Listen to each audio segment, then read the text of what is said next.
Sure, my brother. Thanks for your time. If you can kindly introduce yourself to the masses who will be watching this interview. Thank you so much, Ndu. This is SINETHEMBA. I'm a football journalist. I write for FARPOST. I'm based in Durban.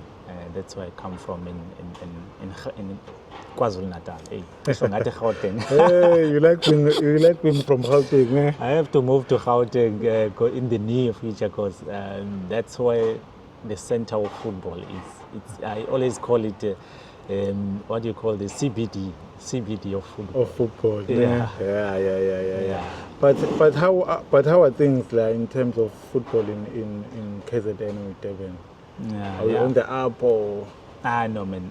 To be honest, in recent seasons, it hasn't been impressing, according to me, because I think last season you saw we didn't have a team in the top 8. That tells you that we're not really doing good. The last time we had a KZN team in the final was in 2022, I think, with AmaZulu being defeated by Pirates in the M10-8. I think before then, I don't even remember. I think it was Maritzburg in 2018. In the league, it's also the same story. We rarely finish in top 8. If we do, it will be only one team. But we have 4 teams in the PSL, obviously counting Raleigh and within those teams. I don't think we could, but I think with AmaZulu, it's kind of promising lately, especially after they appointed Atazwane and Coach Kanu, who has since left the club. I think you can see the improvement. Yana, maybe in the near future there'll be a team that we can trust in KZN. And I know maybe also at Richards Bay, following the appointment of Ronnie Gabriel as the head coach, you can see that there's some improvement, which I strangely don't know why, because I didn't think he would make some impact in the team. But you can see he's trying, because they haven't lost in their past 6 league games, I think. But what do you think could be the problem with KZN teams? Or are they not ambitious enough to invest and make sure that they finish in the top 3 or win trophies? I think it's different, man. With others, the lack of ambition is there. Firstly, let me start with AmaZulu, because that's a club of the Zulu nation. I think the oldest also among the 4 that we have. AmaZulu, they are supposed to be the strongest among the 4 clubs, but I think we've had a very inconsistent run with them in recent seasons. I'm saying they're doing well now, maybe in the past 10 or 15 games, or not really 15, but in the past 10 maybe games. But before then, you couldn't see any direction. I think it's not only on the field. For me, you need to have proper people in top positions for you to be able to achieve or to have great achievements in football. Take a look at Stellenbosch FC. They have someone like Rob in the role, I think, of sporting director, someone who makes long-term plans for the club, what we want to achieve in maybe certain time, and what must we do in order to achieve that. Do they have that plan? That's the question that you have to ask yourself. I think you also haven't seen much of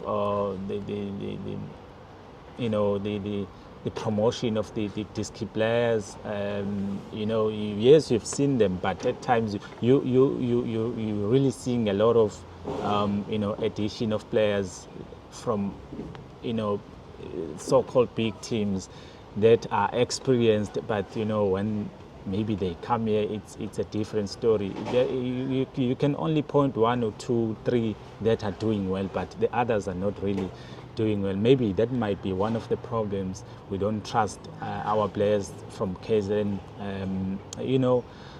And also that problem that I mentioned at first, the having people who are, what can I say, competent in those positions that will be able to drive the club towards that success. With Arrows, I think the lack of ambition, I can say it without a doubt. You can't tell me that you're changing coaches every after 6 months or every after 4 months. Then you don't have a direction. You can't tell me it's Mabuti now, it's Steve, it's Pilankulu now, and now it's Mangoba. Like you're not really going into a direction where there's success. For me, I think it's only just maintaining the club or keeping the club in the top flight, because now they just appointed Mangoba Mngiti for them to avoid the relegation. Then what else next season? Because I don't think he is going to stay there. Maybe he's just leaving. He's just there to help the club, and it's really a problem with Richards Bay.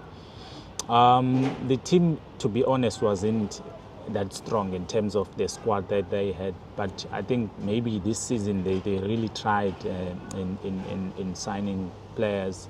Maybe also with the latest improvement, I think, yeah, maybe there's some sort of hope in terms of where they're going.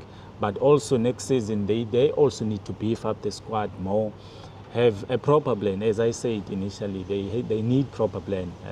With the Raleigh, you can't even talk about them, because I mean they are not there in the picture. Yeah.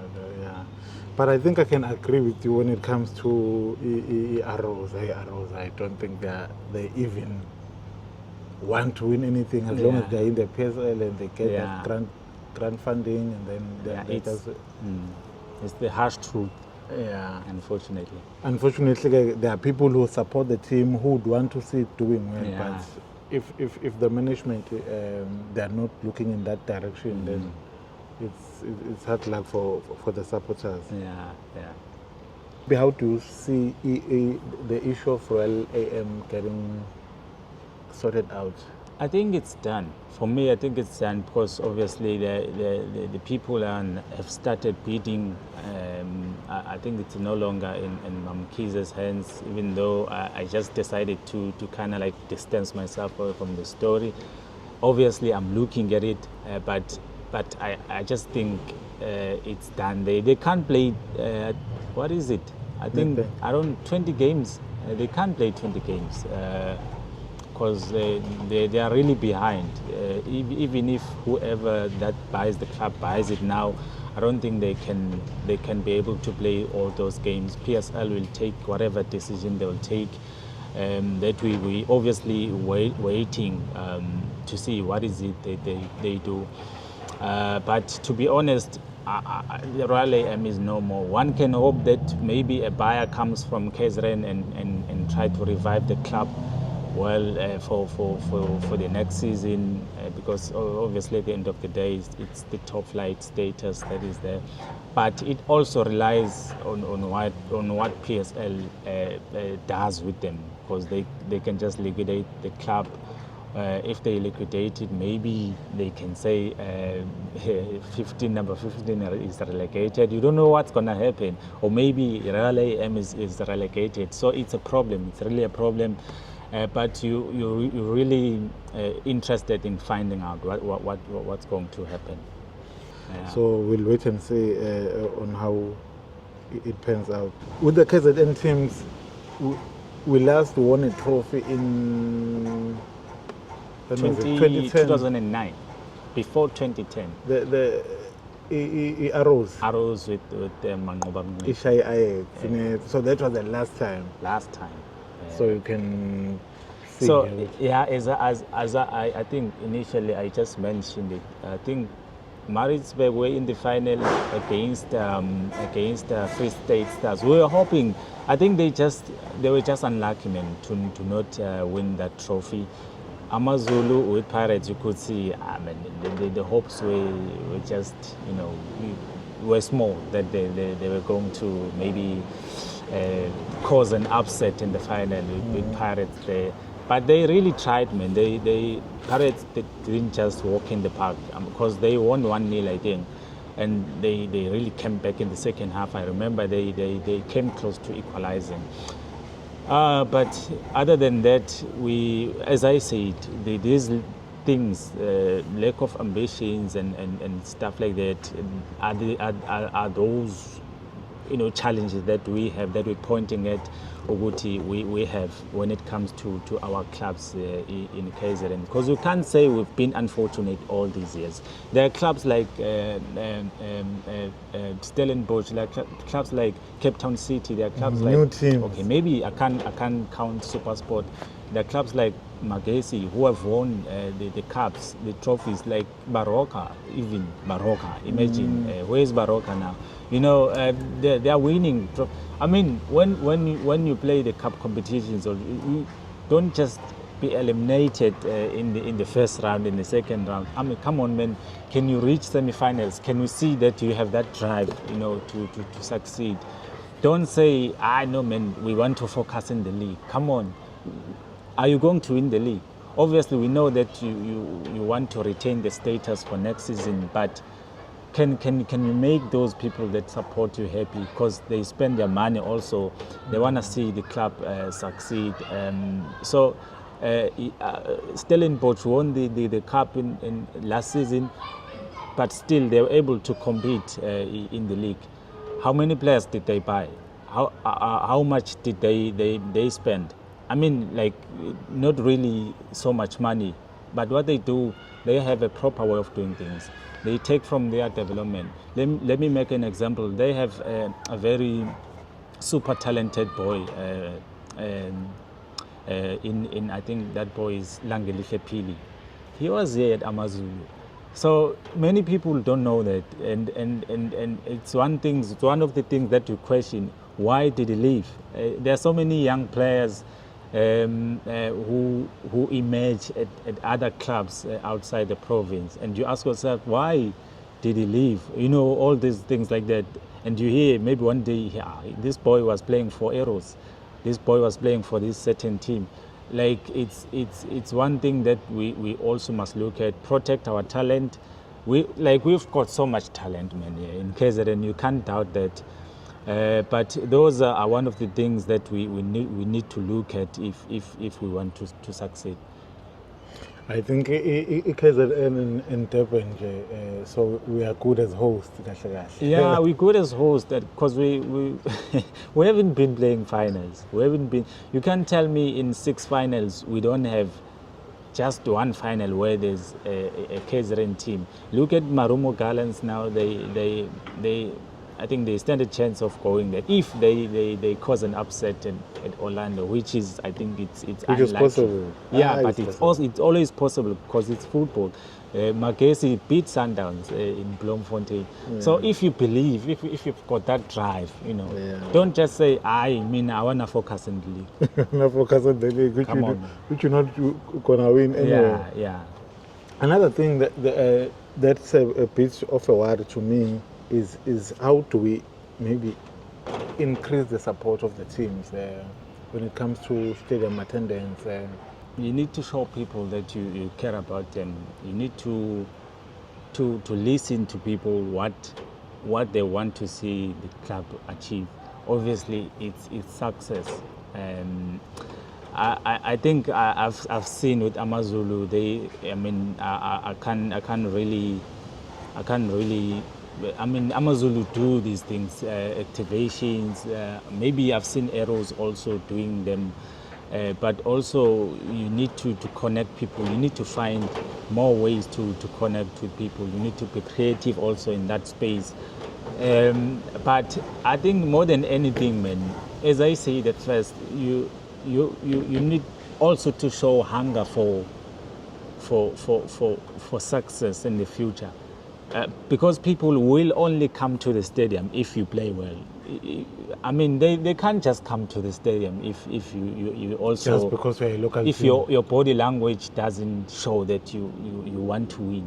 You need to instill a winning culture. Look at Maritzburg United when they were still in PMB. Okay, as much as you blame the owners about selling players, about being a selling team, and not having a strategy to kind of like recruit another talent that will replace the one that goes out.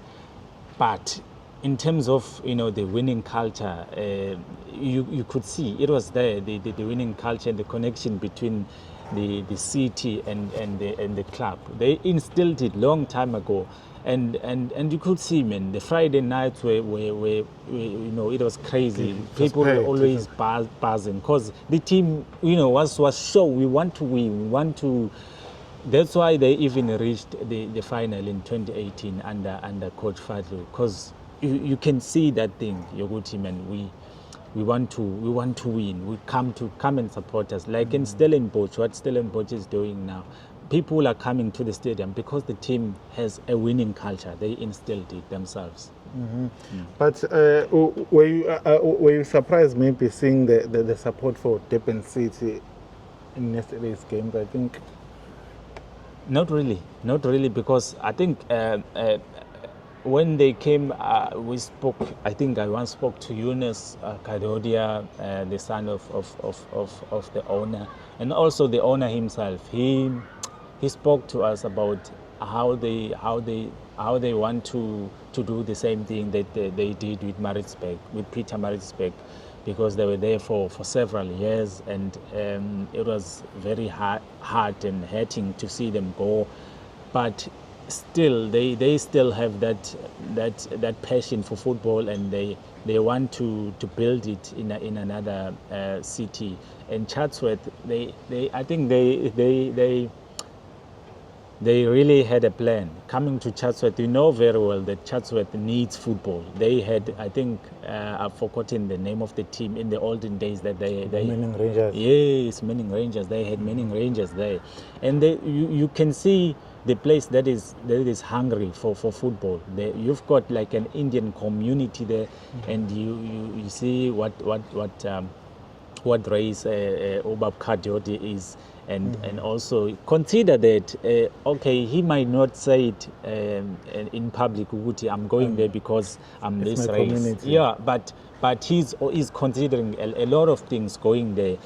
And you can see the Indian people, they come out and also support the team.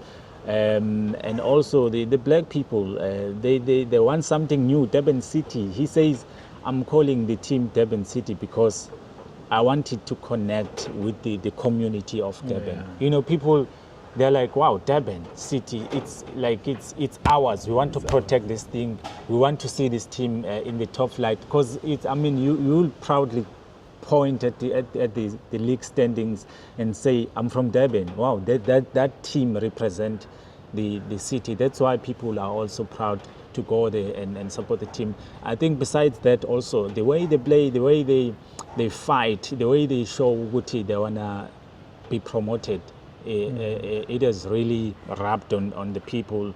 Guti this team, there's no way Guti Klambai Aizo promoter this season, and let's go there and back it. Yeah, while on that point, such as why do you think we do not have Indian players? Not only Indians. And why not players as well? I think we'd be lying if we said kunomuntu ophuma esiswini esikama wakhe not having like a talent elithile. I'm sure some Indians, some white people do have a football talent. It's just that obviously where you grow up, do they have love for football? Do they watch football? Is there lento yebola emndenini in the community? Maybe you just watch football, you watch Premier League, and then you go to the park and play, but you don't know anything about PSL. You don't know anything when it comes to football as a South Africa. That's why you won't even have a dream won't just exist. I can make it, because when you look at England, England is so far. I mean, and be able to succeed in football, you need to tell yourself, I can make it where I am. Yeah, you want to do it here. Which I don't think they do have. They don't see maybe football as a, yeah, as in a our go-to space. sport. Yeah. Are you familiar with umsebenzi we-KZN Academy? To be honest, I'm looking from afar. Yes, you've seen some of the talent, labo, like THABO, like SPHEPHELO, SITHOLE, like you know, you can count, and also the coaches. You can see Coach KWAZULU, assistant coach Nini, Vilagaz. They are producing, which is good. And I think it's a proper academy. They don't just take chances. You can see. Yeah, I think if they can just, I think another thing that I love about them is the way they've been, you know, exporting players overseas. The links they have with European countries, especially Portugal. You have players that you have never seen with PSL, but they'll tell you, I played with KZN Academy, which is, I think is very good. You don't just focus on shipping players to the local teams, but also you know they have capabilities because you polishing them, you polishing their talent. I think that's one thing I like about them. I think mhlambe ifocus yabo vele is to exports. Yes, it's to because because many players obazwayo, like they'll tell you, I played at KZN Academy, but he's based in Sweden, maybe he's based in Portugal. Yeah.